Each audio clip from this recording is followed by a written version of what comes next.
Só esclarecer, na realidade não é uma emenda, é um destaque ao artigo 21. Então nós devemos votar não para que sejam mantidas as guaridas. Infelizmente o nosso Estado não tem condição de cuidar da segurança pública como deveria. É comprovado que nos locais onde há guarita, os casos, por exemplo, de sequestro amplo foram diminuídos em muito a partir da instalação da guarita.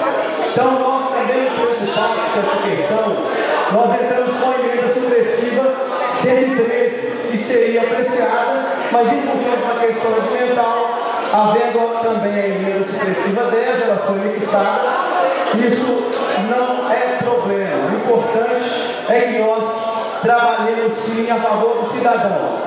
Votando não, nós estamos mantendo as guaritas, mantendo a segurança e mantendo o emprego daqueles que trabalham nas guaritas. Então, eu estou encaminhando pela derrubada do artigo, assim, o nosso voto deve ser não.